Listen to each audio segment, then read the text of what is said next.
പരിശുദ്ധ പരമദിവ്യകാരുണ്യത്തിന് എന്നേരവും ആരാധനയും സ്തുതിയും പുകഴ്ചയും ഉണ്ടായിരിക്കട്ടെ. അനന്ത കാരുണ്യത്തിനോടുമായ കർത്താവെ, അങ്ങയുടെ സ്നേഹവും കാരുണ്യവും ഞങ്ങൾക്ക് ഓരോരുത്തരും അനുഭവവേദ്യമായ ദിവസത്തെ ഓർത്ത് നന്ദി പറഞ്ഞ് സ്തുതിക്കും. അങ്ങയുടെ തിരുവചനത്തിലൂടെ ഞങ്ങളെ ഓരോരുത്തരെയും അങ്ങ് ഓർമ്മിപ്പിച്ചു. അങ്ങ് കാരുണ്യം അനുകമ്പയും നിറഞ്ഞവനാണെന്ന് പത്രോസിൻ്റെ അമ്മായിയമ്മയെ തൊട്ട് സുഖപ്പെടുത്തുകയും കടന്നു വന്ന എല്ലാ രോഗികൾക്കും സൗഖ്യം നൽകി അനുഗ്രഹിക്കുകയും കടന്നു വന്ന ഓരോരുത്തർക്കും അങ്ങയുടെ സാന്നിധ്യം നൽകി അനുഗ്രഹിക്കുകയും ചെയ്തിട്ടുണ്ട്. അങ്ങ് സകലരുടെയും രക്ഷയ്ക്കായി കടന്നു വന്നവനാണെന്ന് ബോധ്യപ്പെടുത്തിയതിനെ ഓർത്ത് നന്ദി പറയും.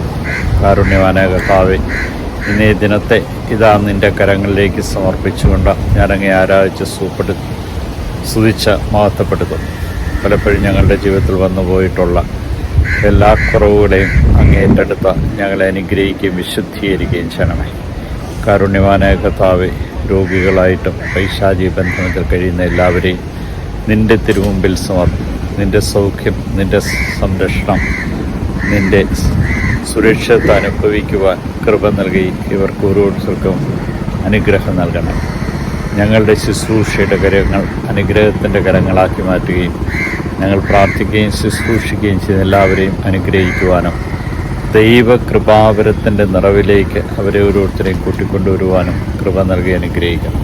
കാരുണ്യവാനായ ദൈവമേ, ഇന്നത്തെ ഈ ദിവസത്തെ സമ്പൂർണ്ണമായിട്ട് നിൻ്റെ കരങ്ങളിലേക്ക് സമർപ്പിച്ചുകൊണ്ട് നിന്നെ ആരാധിച്ച് സ്തുതിച്ച് മഹത്വപ്പെടുത്തി ഈ ദിവസത്തെ ഇതാ നിൻ്റെ തിരുമുമ്പിൽ സമർപ്പിക്കും. ഇന്ന് തന്ന എല്ലാ അനുഗ്രഹങ്ങൾക്കും നന്ദി പറയുന്നു. സൗഖ്യത്തിന്, മാനസികമായിട്ടുള്ള സൗഖ്യത്തിന്, ശാരീരികമായ സൗഖ്യത്തിന്, എല്ലാ തിന്മകളിലും മോചിച്ചതിന് നന്ദി പറഞ്ഞ് തിരുനാമത്തെ മഹത്വപ്പെടുത്തുന്നു. ഈശോയെ നന്ദി, ഈശോയെ സ്തുതി, ഈശോ ആരാധന. യൂതന്മാരുടെ രാജാവായ നസ്രക്കാരൻ യേശു പെട്ടെന്നുള്ള മരണാപകടങ്ങളെ കാത്തുകൊള്ളണം.